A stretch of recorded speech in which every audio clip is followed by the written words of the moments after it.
एक जय बोलाना सबने बोलवू है। मैं बाबा की जय। इन्हें जय बोलानी मैं बाबा नी जय। मैं बाबा की और आप सबकी जय।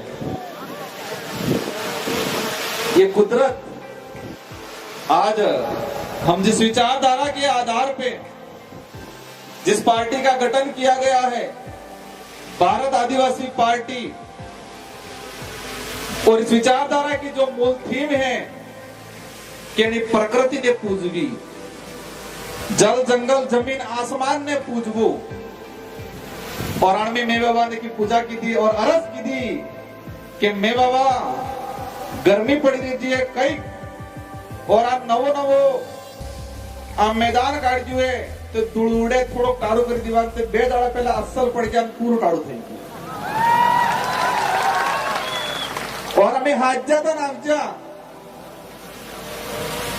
और पसे फेर अरज की थी कि हमें फिर परली जंगा क्योंकि पैसा बाजार नहीं तो वाटर प्रूफ और टेंट नहीं लगाड़ी चुके तने आज ने दाड़ा राहत आती जो और गांव खेड़ा ने माता ने जटली से आदिवासी समाज ने से गोत्र है और गोत्र ने कुल देवी और हमारे खत्री थे की आराधना की थी और मैं बाबा थे की आराधना की थी कि आज ने दाड़ा पूर्ण कोलो करी थी जो तो तमें सब जानो आज कोलो थाजू नहीं थाजू। ये है आदिवासी समाज की पुरखाई जो पूजा पद्धति है, हमारी जो पुरखाई पूजा पद्धति है कि मांगजो में मढ़े और मणा से अनुरूप, और ये पूजा पद्धति से हमारी प्रकृति की जो देन है और आज हम सबको शांतिपूर्वक कार्यक्रम निपट गया। आज इस कार्यक्रम में हम जो पांडाल में बैठे हुए हैं इस जमीन को तैयार कराने के लिए यहाँ के जो स्थानीय साथी हैं जिन्होंने दान की है, जिसका छोटा मोटा कब्जा था और इस जमीन के लिए कई साथी जेल गए हैं, उन सब के जो मतलब पसीना बहाया, उन सब ने संघर्ष किया और उन सब की बदौलत आप शांतिपूर्वक तरीके से बैठे हैं, उनको भी मैं यहाँ से जोहार करना चाहूंगा। राजस्थान का प्रशासन, डूंगरपुर का प्रशासन सोच रहा था कि भारत आदिवासी पार्टी आ रही है तो कार्यक्रम कहां कर रहे हैं, अभी तक जिला मुख्यालय पे कोई तैयारी नहीं की है और 3 दिन पहले प्रशासन को पता चलता है कि आदिवासी प्रेरणा स्थल बनाया गया है 84 विधानसभा क्षेत्र के अंदर और आदिवासी प्रेरणा स्थल पर पूरे देश के आदिवासियों को आमंत्रित किया गया है। ये 4 दिन पहले पता चला प्रशासन को और ये गांव के साथी, ये ब्लॉक के साथी, उनकी मेहरबानी। मैं अपनी बात शुरू करूं आज इस पांडाल के अंदर और ये आवाज जहां तक जा रही है, जो जितने भी साथी हैं, आप सभी लोग दिल से आए हो, यहां से आए हो, फ्री में लाई हुई, पैसों से बुलाई हुई ये भीड़ नहीं है, ये भीड़ दिल से आई हुई भीड़ है और आप सबका मैं तहे दिल से स्वागत अभिनंदन करता हूं। आज आजादी के बाद हमारी जो विचारधारा है और इस विचारधारा पे आधार पे ये जो पार्टी बनी है और ये पार्टी पहली बार देश में और इस क्षेत्र के अंदर लोकतंत्र स्थापित करने का काम करेगी और संविधान की जो मूल भावना है और लोकतंत्र की जो वास्तविक परिभाषा है उसको धरातल पे लाने का काम ये भारत आदिवासी पार्टी करने वाली है। इस पार्टी को बनाने के लिए कई जनों ने योगदान दिया और इस पार्टी के आधार पे आने वाले समय में हमारे आने वाली पीढ़ी का भविष्य सुधारेंगे, जल जंगल की जमीन की लड़ाई लड़ेंगे, संवैधानिक हक अधिकार की लड़ाई लड़ेंगे और कमल कांग्रेस की खटिया खड़ी करेंगे। हम क्या थे, क्या बना दिया, हमारे पूर्वज क्या थे, ताकतवर थे, स्वाभिमानी थे, दयालु थे और दानदाता थे। हमारे पूर्वज स्वाभिमानी थे, ताकतवर थे, दयालु थे और दानदाता थे। उस समाज को इन कांग्रेस बीजेपी ने फ्री की योजनाओं में मानसिक रूप से गुलाम बना के एक भिखमंगा बनाने का काम किया है कांग्रेस बीजेपी ने 75 सालों के अंदर। हमारे समाज को एक स्वाभिमानी समाज, एक दानदाता समाज, मेहनत से कमाने वाला समाज और इस देश का मूल मालिक होने का जो दावा हम करते हैं और हैं, उस समाज को कांग्रेस बीजेपी ने आज तक हमको कमजोर बनाने का काम किया है। आज ये जो पार्टी बनी है, इस पार्टी आने वाले समय में राजस्थान की सरकार कौन होगी, मध्य प्रदेश की सरकार कौन होगी, महाराष्ट्र की सरकार कौन होगी, ये तय करने का काम करेगी ये भारत आदिवासी पार्टी। कांग्रेस वाले कहते हैं, बड़े बड़े लॉलीपॉप देते हैं। एक नारा लगाया था उन्होंने, क्या लगाया था? नफरत के बाजार में मोहब्बत की दुकान खोलने आए हैं। क्या लगाया था? नफरत के बाजार में मोहब्बत की दुकान खोलने आए हैं। मैं कहता हूं, नफरत के बाजार में स्वाभिमान की दुकान खोलने आएगी भारत आदिवासी पार्टी, क्योंकि मोहब्बत वाले धोखा बहुत जल्दी देते हैं। मोहब्बत की बातें करने वाले धोखा बहुत जल्दी देते हैं। और हम इस देश के अंदर आदिवासी समुदाय, माइनॉरिटी, एससी सभी को स्वाभिमानी बनाने का काम करने आएंगे। आज हमारा समाज किस तरह से बना दिया इन लोगों ने, हम लोगों को गुमराह कर दिया गया है, हमारे लोगों को मानसिक रूप से कमजोर कर दिया है। और मैं कई बार कहता हूं कि कांग्रेस बीजेपी 75 साल तक क्या किया? अमार बाजने घुसवाड़ी नाकचा सपा हो कीधु, घुसवाई गया कंप्लीट, मानसिक रूप से घुसवाई गया। और ये घुसबानो काम करने कीधु जे कांग्रेस बीजेपी में लसवायला ताणी कीधु, लसवायला ताणी घुसबार काम कीधु। और ये विचारधारा जे घुसवायला है आनंद चेतन थावानो काम कराड़ेगा, आनंद सावधान रहवानो काम कराड़ेगा, आनंद जागवानो काम कराड़ेगा। क्योंकि आज तक हमारे समाज के अंदर, हमारे पूरे आदिवासी इलाके के अंदर इन लोगों ने वोट बैंक बनाया गया है। और ये पार्टी, ये विचारधारा है। और इस पार्टी में यहाँ की जनता, क्षेत्र की जनता तय करेगी कि लोकसभा विधानसभा में हमारा कौन आदमी जाएगा।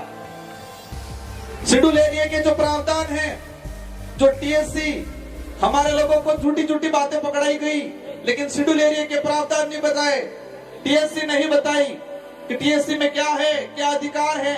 और आने वाले समय में हमारे यहाँ से बहुमत से जाएंगे विधायक, और राजस्थान की टीएससी, मध्य प्रदेश की टीएससी और महाराष्ट्र की टीएससी ट्राइबल एडवाइजरी काउंसिल में जाएंगे और आदिवासी समुदाय के हित में, एससी के हित में और शेड्यूल 5 की जो प्रावधान है उसके अनुरूप यहाँ पर काम कराने का काम करेंगे। आज कई लोग कहते हैं हम भी विधायक बने थे, वो विधायक बन गए तारे टी-शर्ट फिर तो कई कहते आज सोरो चुनाव लड़े हो थावानो है। और 84 की जनता और सागवाड़ा की जनता ने ऐसी गोली दी कि कांग्रेस बीजेपी वाले रिजल्ट आया तो बेहोश हो गए और मोड़ासा जाके हॉस्पिटल में भर्ती होना पड़ा उन लोगों को। और फिर कहने लगे ये जीत के गए हैं लेकिन उनको चेयर नहीं मिलने वाली है। संविधान में प्रावधान है और आपकी ताकत हमारे साथ जुड़ी थी और आपकी ताकत से हमारी ताकत दुगुनी हुई। और हम आदिवासी समुदाय के हित में, एसटी एससी माइनॉरिटी के हित में शेड्यूल एरिया के प्रावधानों के लेके विधानसभा में आवाज उठाई और राजस्थान के मुख्यमंत्री को मजबूर होना पड़ा और आदिवासी दिवस पे सरकारी अवकाश घोषित करने का काम किया है। पहले डूंगरपुर जिले की बात करें, दो साल के अंदर एक बार मुख्यमंत्री आता था और आपकी खोट की वजह से अब 1 महीने में 5 बार मुख्यमंत्री आ रहा है।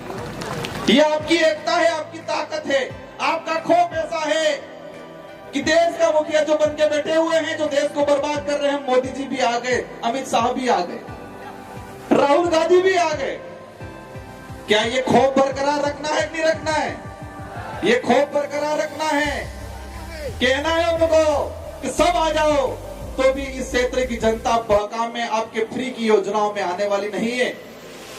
आज कई लोग कहते हैं कि क्षेत्र पार्टियां क्या होती है। जो लोग आए साथी आज, उनको जाने के बाद मनोबल तोड़ने वाले बहुत सारे मिलेंगे। क्षेत्र पार्टियां कहां तक रहती है? क्षेत्र पार्टी अगर नहीं होगी तो हमारा भारत देश नहीं होगा। मैं क्या कहना चाह रहा हूं कि क्षेत्र पार्टियां अगर नहीं होगी तो ये देश नहीं रहेगा, ये तानाशाही हो जाएगा, हिटलर शाही शासन हो जाएगा इस देश के अंदर। और क्षेत्रीय पार्टियों की वजह से ही इस देश में आम जनता के हित में कानून बने हैं आज तक। और आज तानाशाही सरकार है क्योंकि एक तरफा बहुमत है। आप सबको अवगत करा देना चाह रहा हूं कि यूपीए की सरकार बनी 2004 के अंदर, सेकंड यूपीए की सरकार बनी 2008 में, और देश के अंदर जो आम जनता के हित में जो कानून बना है, जो कांग्रेस आज उसके आधार पे वोट मांगती है, कहती है कि रोजगार गारंटी हम लाएं, सूचना का अधिकार हम लाएं, खाद्य सुरक्षा अधिनियम हम लाएं, वो झूठा दावा करती है। उसका इतिहास बताऊंगा इस मंच के माध्यम से। अगर क्षेत्रीय पार्टियां 2004 में यूपीए की सरकार बनी, 15 संगठनों ने समर्थन दिया और कांग्रेस को कहा देश के अंदर अगर रोजगार गारंटी का कानून नहीं लाओगे तो हम आपको समर्थन नहीं देंगे, और कांग्रेस को मजबूरन उस समय रोजगार गारंटी कानून लाना पड़ा, इसकी इच्छा से नहीं लाई। ये ताकत है क्षेत्रीय पार्टियों की। क्षेत्रीय पार्टियों की वजह से सूचना का अधिकार अधिनियम आया, क्षेत्रीय पार्टियों की वजह से शिक्षा का अधिकार अधिनियम 2009 बना। अगर क्षेत्रीय पार्टियां नहीं होती तो ये जितने भी जो अधिनियम बने हैं, वो अधिनियम आम जनता के हित में जो बने हैं वो नहीं बनते। और आप देख सकते हो उसका उदाहरण 2014 के बाद एक तरफा भाजपा की सरकार आई और उस सरकार ने सभी कानूनों को कमजोर करने का काम किया, आईटीआई को कमजोर करने का काम किया, नरेगा कानून को कमजोर करने का काम किया, खाद्य सुरक्षा अधिनियम को कमजोर करने का काम किया। इसलिए क्षेत्रीय पार्टियां जब तक इस देश में जीवित रहेगी तब तक ये देश रहेगा, देश का संविधान रहेगा। और जो लोग देश का नाम बदलने की बात करते हैं, जो लोग देश का नाम बदलने की बात करते हैं, कौन कर रहा है देश का नाम बदलने की? कौन बात कर रहा है? भाजपा के लोग कह रहे हैं कि हम देश का नाम बदलेंगे।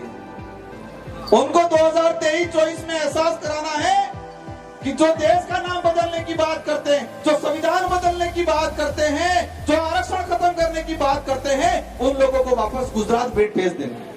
कहां भेजना है? गुजरात भेज देना है। उनको एहसास कराना है कि ये भीड़ अब भीड़ नहीं रही है, भीड़ने वाले हो गए हैं, और ये भीड़ने वाले आने वाले समय में लोकतंत्र की वास्तविकता समझाने का काम करेंगे। साथियों, उदयपुर संभाग के अंदर बांसवाड़ा के अंदर तानाशाही की जा रही है। बांसवाड़ा में आरक्षण को लेकर जो आंदोलन हुए उसमें परेशान किया जा रहा है।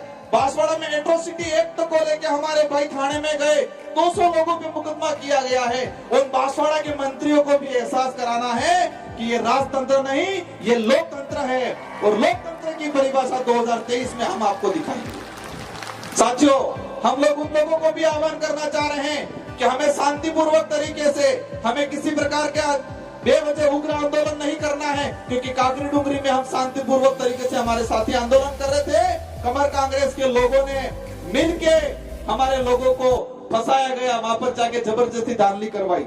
साथियों, इस मंच के माध्यम से कुछ मीणा भाई आए हैं, उन मीणा भाइयों को कहना चाहूंगा, और जो नहीं आए हैं मेरे वीडियो के माध्यम से कहना चाहूंगा कि मीणा भाई अगर जितने सक्षम हैं, इतने अगर बिल सक्षम होते तो पूरे देश में राजनीतिक रूप से हम एकजुटता दिखा के पूरे देश पे राज करते। मीणा भाइयों के पास जितनी सुविधा है, मीणा भाई जितने सक्षम हैं, अगर इतने सक्षम हम होते तो राजनीतिक रूप से पूरे देश पे हम लोग कब्जा करते और पूरे आदिवासी समुदाय का नेतृत्व करते, पूरे देश के आदिवासियों का नेतृत्व करते। तो मीणा भाइयों को विशेषकर कहना चाहूंगा कि आप लोग नेतृत्व करो, और कांग्रेस बीजेपी का जो पजामा पकड़ रखा है उस पजामे को छोड़ो। आदिवासी समाज के लेके काम करना है तो कांग्रेस बीजेपी का पजामा छोड़ो। काफी वक्त है, मेरे बाद भी हमारे राष्ट्रीय अध्यक्ष बोलना बाकी है, इन सबको आपको सुनना है, और हम सबको मिलजुल के आने वाले समय में इस क्षेत्र से कमल कांग्रेस को उखाड़ फेंकना है। हमारे यहाँ हमारी माताएं बहनें भी आई हुई हैं, इन माताओं बहनों को कहना चाहूंगा मैं, हम लोगों को किस तरह बनाया गया है, किस तरह किस कंडीशन में ले आए हैं ये लोग, हम लोग कौन थे। मैं एक उदाहरण के माध्यम से कहना चाहूंगा। आज कोरोना आया, पर्ची मेरे पास आने ही वाली है, भाई ने पकड़ ली ऐसा लग रहा है, लेकिन मैं एक बात बोल के अपना वक्तव्य खत्म करूंगा। माउंट आबू और सिरोही, जहां पर सड़क पे बंदर रहते हैं, बांद्रा, और जो मादाएं थी उसी कोरोना के काल के कुछ समय पहले बच्चों का जन्म दिया, और उनको जो फ्री में जितने यात्री जा रहे थे वो सारे यात्री नारियल देते, कोई रोटी देता। तो सारे के सारे जो बंदर थे वो जंगल का खाना भूल गए, उनकी ताकत को भूल गए, और जो फ्री का मिल रहा था उसी को खाना लग गए। जब कोरोना काल आया, कोरोना काल आने के बाद वहां पर यात्री जाना बंद हो गए, और यात्री जाना बंद हो गए तो फ्री का खाना पहुंचना बंद हो गया। जंगल में बहुत कुछ खाने का था, फल फ्रूट थे, लेकिन उनकी ताकत भूल गए थे वो। और उस दौरान बांद्रा अना रोड माथे दाढ़ी करता रोए था, छोटे छोटे बच्चे रोते बंदरों के, और कई बंदर मर गए उस दौरान। और यही काम इसी तरह कांग्रेस बीजेपी के लोगों ने हमारे समाज को बना दिया। हमको जमीन का हक चाहिए, हमको आरक्षण चाहिए, हमको संवैधानिक जो प्रावधान है वो चाहिए। आपके फ्री की 5 रुपए 10 रुपए की थैली नहीं चाहिए, ये बोलना है कमल कांग्रेस को लोगों को। हमें आत्मनिर्भर बनाना है। कांग्रेस बीजेपी ने हमको परजीवी बनाया है, दूसरों पे निर्भर बनाया है, और ये विचारधारा भारत आदिवासी पार्टी की विचारधारा इस समाज को आत्मनिर्भर बनाएगी, खुद के पैरों पे खड़ा होने के लिए तैयार करने का काम करेगी। और आप सब एकजुट रहे, एकता दिखाए, और आने वाले समय में पूरे देश के अंदर इस भारत आदिवासी पार्टी का बहुमत बनेगा और हमारे लोग चुन के जाएंगे। और अभी तो विधानसभा में आवाज उठी है, आने वाले समय में इस विचारधारा का आदमी लोकसभा में भी जाएगा, और लोकसभा में भी आदिवासी परिवार, इस समाज की जो विचारधारा है वो विचारधारा की आवाज गूंजेगी। इन्हीं शब्दों के साथ विशेषकर हमारे जो ये साथी है, जितने जो वक्ता हैं, सारे वक्ताओं की जो बातें हैं वो बातें सुन के जानी है, और जितने भी साथी आए हैं सबको शांतिपूर्वक तरीके से जाना है। और जो जो बातें आपने सुनी है, इन बातों को यहाँ गांठ बांध लेना है, यहाँ गांठ बांध लेना है। ये गांठ कार्य सुड़वी है वोटन दाड़े कई आंदोलन में जो एकता राखवी है, एकता राखवी, पर एकता राखवी क्या रही है इसने खबर है। एकता रखनी है, और एकता विशेषकर चुनाव के वक्त रखनी है। और इस देश के संविधान के अनुरूप हमारे देश को चलाने के लिए प्रत्येक 18 साल के ऊपर वाले व्यक्ति को चाबी दी गई है। 18 साल से ऊपर वाले प्रत्येक व्यक्ति को एक चाबी दी गई है, और वो है मतदान। मतदान नहीं करवो, इन्हें उपयोग करवो है, मत का अधिकार है हमारा। और ये वोट वाली जी चाबी है, ये लोकतंत्र की कुंजी है। और एकता कब रखनी है, ये चाबी लगाने के वक्त एकता रखनी है। और कांग्रेस बीजेपी का ताले पे ऐसी चाबी लगानी है कि इनका ताला जंग खा जाए और कभी नहीं खुले, और भारत आदिवासी पार्टी का दरवाजा खुल जाए, और इस दरवाजे से संवैधानिक प्रावधानों के तहत हमको अधिकार मिले, ये काम करना है, ये एकता रखनी है। इन्हीं शब्दों के साथ आप सबको धन्यवाद, आभार। जय जोहार, जय भारत, जय भील प्रदेश।